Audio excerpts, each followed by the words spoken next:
What is up, YouTube? This is PZZScene here. Last year in September, I uploaded a video on how to take apart and reassemble the new Rubik's Cube 2.0, the version that has plastic tiles instead of stickers.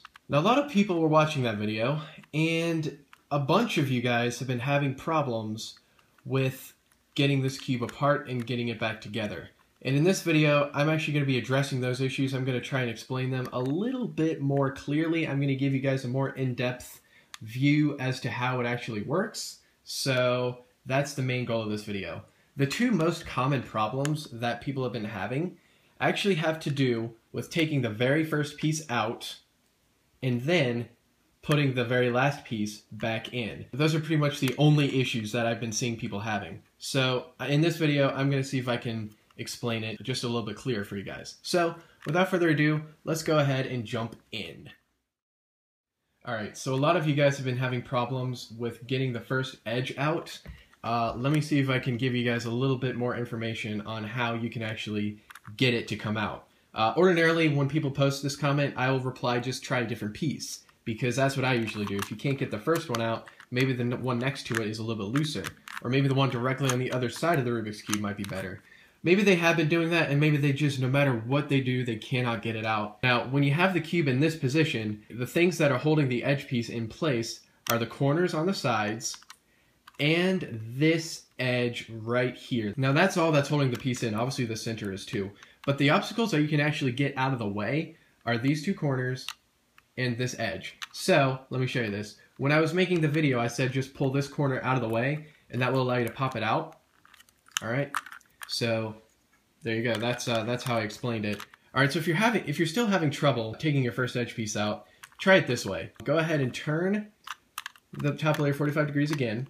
All right, and you're still going to want to pull this out of the way because you can see this edge piece has actually got some wings on the either side of it that are hooking underneath these corners. And as well, pull this edge down, because when you pull it down, you'll see that the edge piece has quite a long tail. You see that?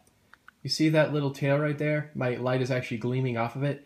That is connected to this edge piece. So you're going to want to pull this thing down a little bit, and that's going to provide enough clearance for you to easily pull this out. So if you pull your corner piece over, and if you pull the edge down at the same time, you'll see that you can then very easily pull this out. I'm going to try and do that at a different view.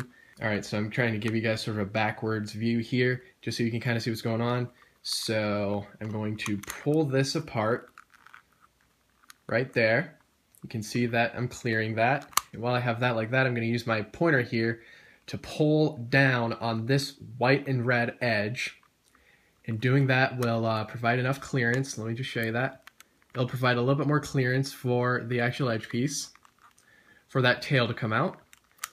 And with both of these pulled down like this, I know it's hard to see, I can then just a little bit more easily pull my edge out. Alright, so one more time here on a different edge. Let's go ahead and turn 45 degrees, and I'm going to pull with I'm actually going to pull with my thumb. I'm going to pull the corner out of the way. I'm going to hold on to that with my thumb, okay? And then using my pointer, I'm going to move this edge down. I'm going to push it down. I don't have a lot of strength, I don't have a lot of downward force on it. I don't have a lot of strength this way. But I am pushing it down nonetheless, and that does provide just enough clearance to make it a little bit easier for me to go ahead and pry this out. That one actually took a lot more force than the others, so again, that's when I say if you're still having trouble after doing it that way, just try a different edge.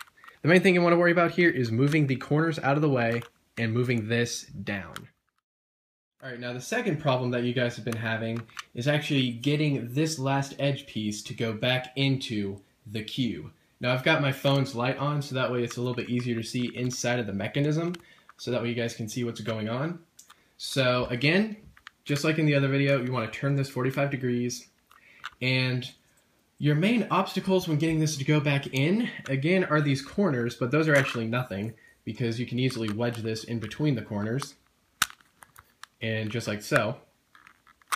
The main thing that's going to get you is this edge right here. I bet you anything most of you guys are having problems with this edge. So let me show you how to get this back in. I'm going to be a little bit more clear about how I'm doing it. So the first thing you want to do is get the edge. We want to get both of these. You want to get both of these little hooks that I was talking about before. Get both of those in between your corners, just like this. Boom. So now you can see that the corners are spread apart because the edge is fully in between them. You see that part of the tail? Get that underneath the top center, just like that. Did you see what I did?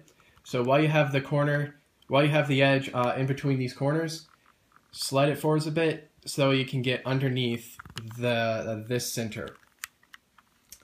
Now you have a little bit of leverage. You could push down on this and try and push it back in, but it's not going to go in because guess what's getting in the way? This edge has those same hooks on it. You see that? Has those same hooks, and you need to be able to clear that hook. So when you have your edge in this position, you want to pull down on this edge right here. Now watch what that does. Pulling down, and you'll see we have a gap there, and it'll click in. And I didn't mean to slip, but you saw that it clicked in there once we had that clearance. So the main thing that's actually causing you problems with the last piece is the fact that this edge is getting in the way. So again, let me pop that out for you.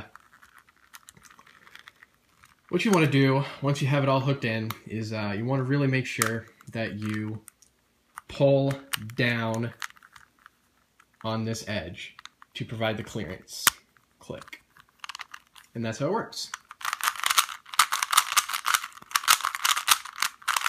Yeah, I'm not very good at finger tricking. So there you go. That is hopefully going to help you guys out a little bit. Do let me know what you thought of this video in the comments down below. Thank you all for watching, and adios.